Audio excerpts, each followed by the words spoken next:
Vamos entender um pouco mais sobre as partes de formatação de um caractere. Então, eu vou pegar aqui a ferramenta de texto, vou vir aqui na tela, dar um clique, e esse vai ser o meu texto. Agora, para alterar esse texto, eu tenho algumas opções diferentes. Eu vou primeiro alinhar ele aqui no centro da tela, até vou usar as opções de alinhamento. Só antes é importante primeiro definir o parágrafo, porque o parágrafo define o ponto de ancoragem e o alinhamento também. Então, já define aqui ó, que o ponto de ancoragem vai estar no centro do caractere, no centro do parágrafo, e daí você já alinha ele pelo centro da tela. Daí vai ficar tudo certinho. Então, sempre lembre primeiro o parágrafo, depois o alinhamento.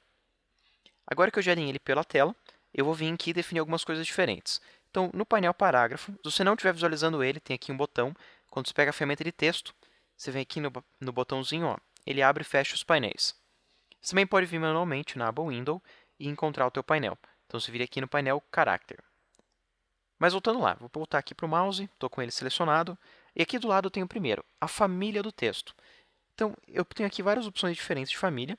Muitas delas vêm com as novas versões da Adobe, tem várias novas, por exemplo, a Helvética, que é uma família ótima, já vem agora na nova versão. E ela tem várias opções aqui, várias subfontes. Então, eu escolhi a fonte Helvética e eu tenho várias opções diferentes para essa família. Então, eu vou mudando aqui, ó, e vai ter várias opções diferentes. E para mudar, eu estou fazendo o seguinte, ó, eu só selecionei a primeira e eu estou usando setinha para baixo, porque a caixa ainda está ativa. Ele vai trocando entre as opções. As principais opções que ele vai ter aqui vão ser Heavy, que seria mais bold. Você tem aqui a Thin, que seria mais fina. Ultralight também é bem fina. Daí ele vai variar entre condensado, itálico e regular. Regular é a fonte padrão. Itálico é aquela na diagonal, que nem tem aqui na tela. E condensado é quando ele é mais achatado na tela. Ele vai ser mais comprimido os textos do que a opção regular. Então, vai ter várias opções aqui. Você pode vir aqui e ler o nomezinho delas, ou então selecionar aqui uma e ir variando entre todas elas até encontrar a que você quer. No caso, eu vou pegar aqui uma média condensada, que daí ele fica um pouquinho mais natural, mas ainda assim é impactante. Na sequência aqui, eu tenho qual que é a cor de preenchimento. Então, eu vou vir aqui na cor de preenchimento, vou escolher branco e vou dar um OK. Eu também posso escolher as opções automáticas. Eu tenho automático preto, automático branco, ou sem preenchimento, ou posso usar o conta-gotas para capturar uma cor da tela. No caso, deixar aqui no branco mesmo. Na sequência, a gente tem aqui o tamanho da fonte. Depois, a gente tem aqui alinhamento, seria para mais de uma linha, se dizer como que é o alinhamento entre essas duas linhas. Esse alinhamento, ele na verdade se chama leading, é o espaço entre as linhas. Aí você pode deixá-las iguais para todas as linhas, ou então você pode deixá-las variadas, depende aqui da configuração que você definir. Então, eu vou colocar aqui a segunda linha. E daí eu seleciono as duas, e eu posso vir aqui na opção ou automático, que vai ser o tamanho da fonte mais 20%, ou posso escolher qualquer outra opção aqui. Daí eu escolho um valor, e posso deixar ele maior ou menor. Aí eu estou mudando aqui o alinhamento entre essas duas linhas. Aqui eu tenho espaço entre os caracteres, esse é o tracking. Ele é um espaçamento global para todos os caracteres. Eu também posso vir aqui entre dois caracteres específicos e definir se eu quero a métrica, que é o padrão. Eu quero um alinhamento óptico, então o After Effects automaticamente adivinha quanto de kerning, de alinhamento que ele precisa entre esses dois caracteres. Ou eu posso escolher um desses valores. No caso 0, vai ser o padrão, e eu posso colocar maior ou menor. Esse daqui ele vai ser usado, por exemplo, quando você tem dois caracteres que dá uma ilusão de ótica que o espaço deles é maior ou menor do que outros dois caracteres. Por exemplo, se eu usar aqui a letra D e a letra B, e a letra V e a letra A. Aqui o espaço entre a letra V e a letra A é um espaço negativo.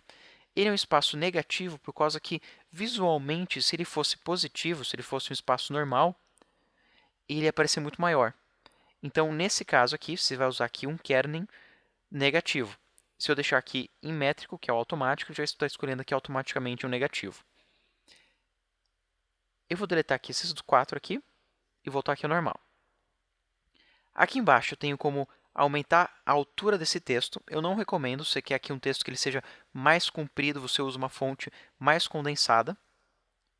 Aqui eu posso deixar ele mais largo, daí eu usaria aqui uma fonte mais larga já automaticamente, ele já seria mais largo, e daí ele manter a proporção do design.